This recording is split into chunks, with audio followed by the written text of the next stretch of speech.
ফজলে নূর তাপস, যুবলীগের নেতা বা আওয়ামী লীগের নেতা জাহাঙ্গীর কবির নানক সহ মোট 28 জন আসামির বিরুদ্ধে অভিযোগ আমলে গ্রহণ করেছেন এবং আগামী 29শে জানুয়ারি আসামিদেরকে গ্রেপ্তার করে তাদেরকে আদালতে উপস্থিত করার জন্য আইনশৃঙ্খলা রক্ষাকারী বাহিনীকে নির্দেশ দিয়েছেন। জুলাই অভ্যুত্থানকারী তরুণ যুবক ছাত্র জনতার উপরে যে হত্যাকাণ্ড চালিত হয়েছিল সেটির অন্যতম হটস্পট ছিল মোহাম্মদপুর এলাকা।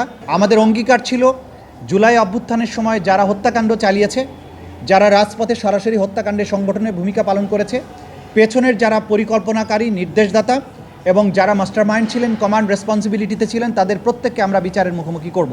মোহাম্মদপুর এলাকায় জুলাই অভ্যুত্থান চলাকালীন সময়ে 18 এবং 19শে জুলাই 2024 খ্রিস্টাব্দে যে সমস্ত মানবতা বিরোধী অপরাধ সংগঠিত হয়েছিল, হত্যাকাণ্ড সংগঠিত হয়েছিল, সেগুলোর ব্যাপারে তদন্ত করে আন্তর্জাতিক অপরাধ ট্রাইব্যুনালের তদন্ত সংস্থা একটি তদন্ত রিপোর্ট দাখিল করেছিলেন।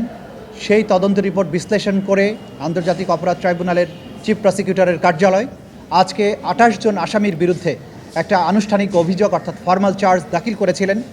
সব মশার বিরুদ্ধে সুরক্ষা দিতে এলো বসুন্ধরা এক্সট্রিম অ্যারোসল, মশার বিরুদ্ধে এক্সট্রিম সুরক্ষা। ট্রাইব্যুনাল আজকে সেই ফর্মাল চার্জের অভিযোগের বিবরণগুলো শুনে অন্যান্য ডকুমেন্টস পর্যালোচনা করে 28 জন আসামি, এই 28 জন আসামির মধ্যে ঢাকা মহানগরীর দক্ষিণের সাবেক মেয়র, ঢাকা সিটি কর্পোরেশনের সাবেক মেয়র ফজলে নূর তাপস, যুবলীগের নেতা বা আওয়ামী লীগের নেতা জাহাঙ্গীর কবির নানক সহ মোট 28 জন আসামির বিরুদ্ধে অভিযোগ আমলে গ্রহণ করেছেন এবং আগামী 29শে জানুয়ারি আসামিদেরকে গ্রেপ্তার করে তাদেরকে আদালতে উপস্থিত করার জন্য আইনশৃঙ্খলা রক্ষাকারী বাহিনীকে নির্দেশ দিয়েছেন। এই 18 এবং 19শে জুলাই বাংলাদেশের ইতিহাসের অন্যতম রক্তাক্ত দুটো দিন, যে দুটো দিনে বাংলাদেশের বিভিন্ন স্থানে জুলাই অভ্যুত্থানকারী তরুণ যুবক ছাত্র জনতার উপরে যে হত্যাকাণ্ড চালিত হয়েছিল সেটির অন্যতম হটস্পট ছিল মোহাম্মদপুর এলাকা।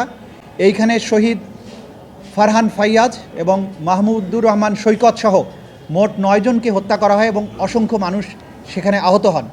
যে 9 জন শহীদ সেই দিন আত্মত্যাগ করেছিলেন তারা হচ্ছেন শহীদ ফারহান ফাইয়াজ, মাহমুদুর রহমান সৈকত, রাজু আহমেদ, মাহিন, মোহাম্মদ রনি, আল শাহরিয়ার রোকন, ইসমাইল হোসেন, জসিমউদ্দিন এবং জোবাইদ হোসেন ইমন।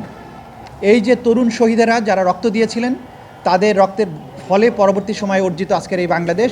আমাদের অঙ্গীকার ছিল জুলাই অভ্যুত্থানের সময় যারা হত্যাকাণ্ড চালিয়েছে, যারা রাজপথে সরাসরি হত্যাকাণ্ডের সংগঠনে ভূমিকা পালন করেছে, পেছনের যারা পরিকল্পনাকারী নির্দেশদাতা এবং যারা মাস্টারমাইন্ড ছিলেন, কমান্ড রেসপন্সিবিলিটিতে ছিলেন, তাদের প্রত্যেককে আমরা বিচারের মুখোমুখি করব। সেই অঙ্গীকারের ফলশ্রুতি আমরা আমাদের তদন্ত সংস্থা কাজ করেছেন, পরিশ্রম করেছেন। এই অপরাধীদের ব্যাপারে তারা তদন্ত রিপোর্ট এবং অন্যান্য এভিডেন্স আদালতে দাখিল করেছেন। ইনশাআল্লাহ 29 তারিখের পরে পরবর্তী কার্যক্রমের মধ্য দিয়ে এই মামলার বিচার কার্য শুরু হবে এবং যথানিয়মে সেটাও নিষ্পত্তিও হবে।